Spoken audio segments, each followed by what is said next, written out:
नमस्कार। इस वक्त मैं खड़ा हूं जनपद एटा के थाना मलावन में और मेरे साथ जनपद एटा के एसपी साहब भी मौजूद हैं, श्याम नारायण सिंह जी।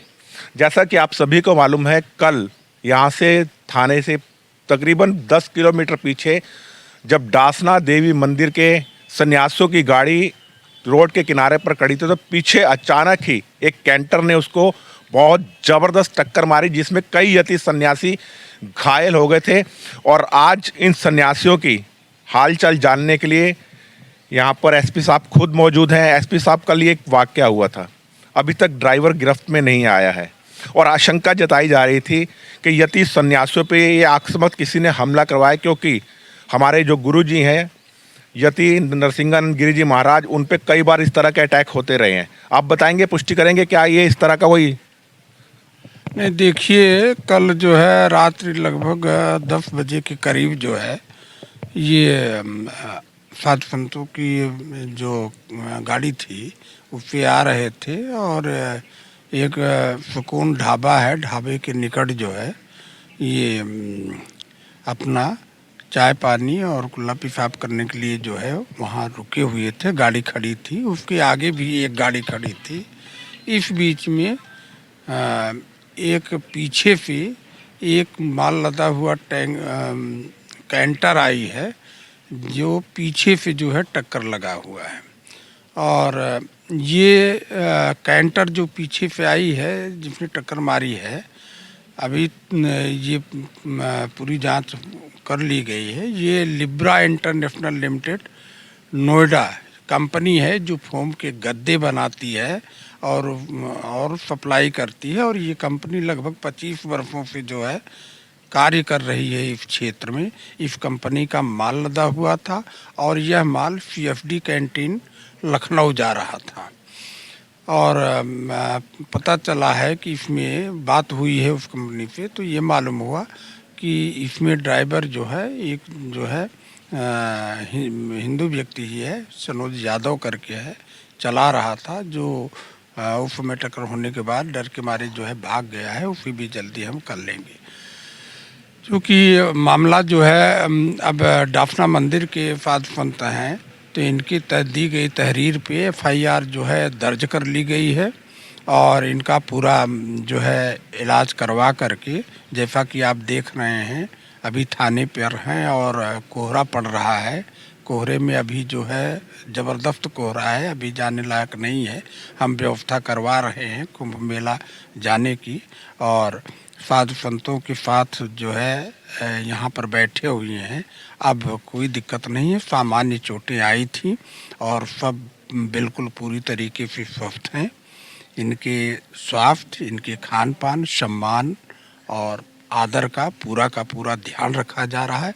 साथ ही साथ जो एक आशंका है कि यति नरसिंहानंद जी का, चूँकि डाफना के पुजारी महंत हैं और जिनके ऊपर पहले भी जो है इस तरीके की धमकियां मिलती रही हैं, उस नज़रिए से भी हम देख रहे हैं और उसके मोबाइल नंबर मिल गए हैं, उसको सर्विलांस पे पूरा ट्रेस कराएंगे। फिलहाल अभी तक की जांच पे ऐसी कोई बात नहीं आई है कि जो कि ये इस चीज़ को संदिग्ध बनाती हो। कारण ये है कि ये कंपनी भी विगत 25 वर्षों से फोम के गद्दे बना करके मैन्युफैक्चरिंग करके बेचने का काम, और मूल कार्य जो है सीएफडी कैंटीन को ही सप्लाई, सेना की कैंटीन को सप्लाई करती है। और ये गद्दे सप्लाई पर ही जा रहे थे। और ड्राइवर भी जल्द ही जो है गिरफ्त में आ जाएगा। ड्राइवर भी जो है हिंदू सनोज यादव है, लेकिन हर पहलू की जो है जांच जो है एकदम पूरी की जा रही है। धन्यवाद। जैसा कि आपने बताया कि अभी तक ड्राइवर गिरफ्तार नहीं हुआ है, उसका नाम सनोज यादव है। क्या वजह थी कि ड्राइवर ने ड्रिंक कर रखी थी या नींद के झोंके में था? कुछ तो कारण रखा था कि एक साइड में खड़ी हुई गाड़ी को इतनी तेज स्पीड से 70-80 की स्पीड से, क्योंकि मैं खुद उस गाड़ी में मौजूद था, अचानक ऐसा लगा जैसे बम ब्लास्ट हुआ है और कांच के टुकड़े आकर सन्यासियों के लगे। काफ़ी लोगों के गंभीर चोटें भी लगी हैं, अंदरूनी चोटें भी लगी हैं। देखिए, अब ये हाईवे है, हाईवे पर जो है चूँकि जीटी रोड एकदम हाईवे है, हाईवे पे गाड़ियाँ चलती हैं। अब ये तो ड्राइवर जब मिल जाएगा ड्राइवर गिरफ्त में आ जाएगा तभी ये स्थिति मालूम हो सकती है, क्योंकि जो गाड़ी भी खड़ी थी बगल में ढाबा है और जो 4-5 लेन की सड़क है, सड़क के एकदम बगल में ही ढाबा है और गाड़ी भी जो है एकदम सड़क को लेते हुए खड़ी हुई थी, जिससे ये घटनास्थल देखने से ये लगता है कि ये टक्कर हुई है। यानी इसमें इस्लामिक जिहाद का कोई एंगल नहीं है। अभी तक तो फिलहाल नहीं आया है, लेकिन हम मोबाइल ले लिए हैं, सर्विलांस पे ले रहे हैं। अब उनके कांटेक्ट हम खोजेंगे, अगर कोई इस तरीके का कांटेक्ट मिलता है तो उसके अनुसार हम जो है पूरी की पूरी कार्रवाई कराएंगे। मेरे साथ यति शिष्य सन्यासी राम स्वरूपानंद जी भी है। राम स्वरूपानंद जी, रात के तकरीबन 10 बजे का समय था, मैं भी गाड़ी के अंदर था। अचानक ऐसा क्या हुआ, कैसा आपको लगा कि क्या उस ड्राइवर ने कुछ पी रखी थी? क्योंकि आपने उस ड्राइवर को रोका भी था, उस ड्राइवर से पूछताछ भी करी थी और उसको सामने आया था, उसका नाम सुनोज यादव है। देखिए, ये तो अब जैसे एसपी साहब ने कहा कि यहाँ पर थाने में जब हम लोग आए कि हम जो है जांच कर रहे हैं और जांच करेंगे और उसमें जो भी वो जानकारी मिलेगी उस प्रकार से कार्रवाई की जाएगी। और गुरुजी को कौन नहीं पूरी दुनिया में जानता, और गुरुजी के ऊपर लगभग 1600 करोड़ से ऊपर का इनाम जो है इस्लामिक संगठनों ने लगा रखा है।